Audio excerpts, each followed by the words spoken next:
Good evening. This is my coaching observation video for Analytics Sports Coaching. For my coaching observation assignment, I had the wonderful chance to go back to my hometown of Athens, Georgia, and observe a coach of my former coach, observe a practice from a former coach, Ladrico Thomas of Cedar Shoals men's basketball program. I was a manager for him for my sophomore through my senior season, and being able to go back and observe his coaching, the practice style, from a standpoint of not as a manager but as a student learning about coaching more in depth was a very humbling opportunity to see, and just to see the new team and just see how to practice, plan a practice, and how would I structure a practice if I was to ever get into that scenario. On Saturday, October the 2nd, I was able to, was the day I was able to observe him. I reached out to him earlier, about it, and he said, these are my dates, whichever works for you, you can come through and observe a practice.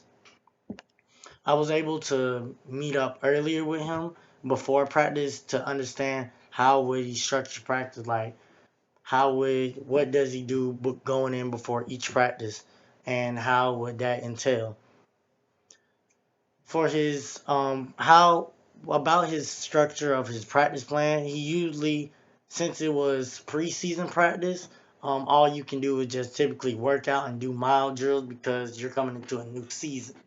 So it's not at post game, so it's not they had a game before, so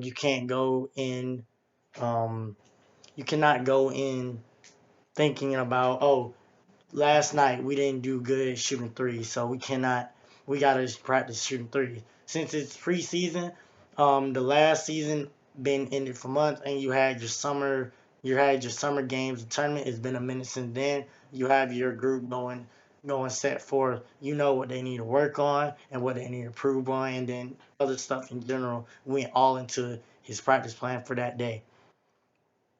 The type of communication he usually used, he was a very cooperative style, where he lets his team captains help out and let some of the players put input on after certain drills and workouts. It was mostly by his team captains who he let instruct some of the other players to get to a level of understanding. It's kind of in a similar example, if you hear a situation from your friend than you do from your parent. If your parent tells you, oh, don't do this, it seems very demanding, as so your coach. But if you hear it from a friend, hey, you shouldn't do this, you might receive it better. So letting his captains do that can probably get to some of them players he probably that don't receive information from him the best. The way practice flowed is he had, talks about, all right, what this is what we about to do, this is what we need to work on, we're about to do this. Once they do the drill, stop, take a moment, reflect on, hey, we did this right in the drill, we did this right, we need to work on this, so let's run the drill back again and improve on this and improve on that. He had plenty of times throughout that practice, for hydrate, water break, so they can catch their breath and don't overuse their muscles and whatnot. Um, I'm sorry. Coach Thomas always tries to keep the team on one scale basis. Um, he never try to let conflict arise when it comes through teams, so he don't let a lot of tension build up in between team. If there is an issue, he doesn't he does not let that slide in practice, because as you need that chemistry for the team, so you need that. And what I learned from this practice is that the team is one. You can always count on your team to have input as far as your assistant manager, your other staff. Always let somebody have input when it comes to planning practices and working efficiently in practices.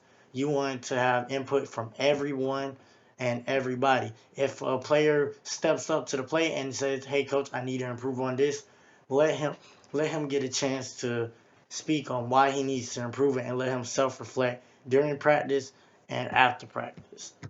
Some takeaways I would have is that, yes, again, I need to, if I ever plan a practice, listen from my athletes. Listen for what they need to know, what they need to reflect on. If they know what they need to work on going into the next game, the next practice, and know their role as a player on the team, what they can help do improve themselves, fitness wise, physically, and skill wise, and also how can I help my teammates? How can I help my coaches if they need help with self-reflecting? How can I help out do this, and where my role is on the team?